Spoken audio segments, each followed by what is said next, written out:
Federal and state subsidies for entry level driver training, CDL programs, grants, and tax credits aimed all at underserved groups that I previously mentioned do not require that the trainees become employed or insurable as a condition for the provider to receive the funds. That's really important. The 0 to 2 years of experience is not real workforce integration, but the recruiting ads and job training funding is based on just a few weeks or months. A lot of people don't understand that.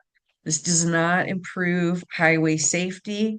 It does not create quality job employment placement, and it doesn't create insurability.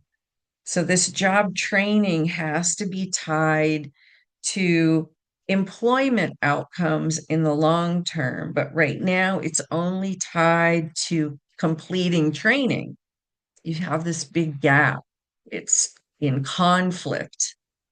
Um,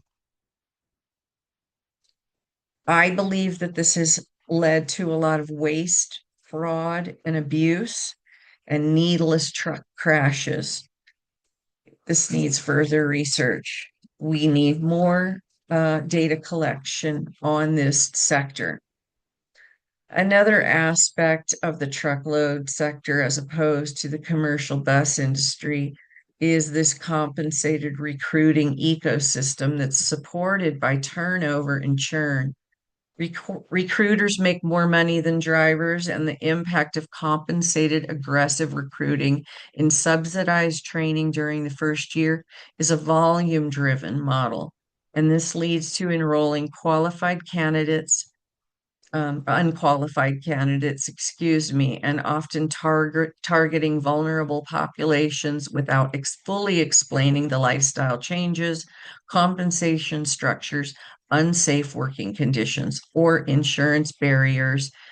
Um, the recruiters sometimes are just looking for meat in the seat so they can get their commission.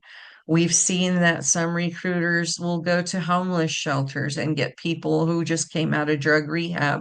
They're never going to make great truck drivers, but they can get that commission for getting them to orientation. So there's a disconnect with this. Misleading promises, there's no truth in recruiting and hiring practices. There's a lot of bait and switch in recruiting, a lot of PR stunts, kind of like this Walmart launched this as soon as the ATA finally admitted there's no driver shortage. Walmart comes out with this misleading recruiting about how they're bringing truck drivers in, and they're doing training and they're going to start at 115,000.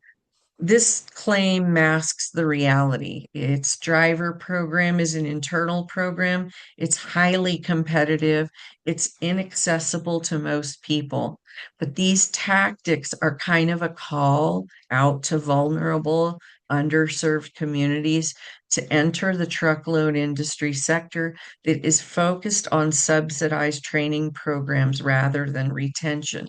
Because they're making so much money, there's no interest in retaining them.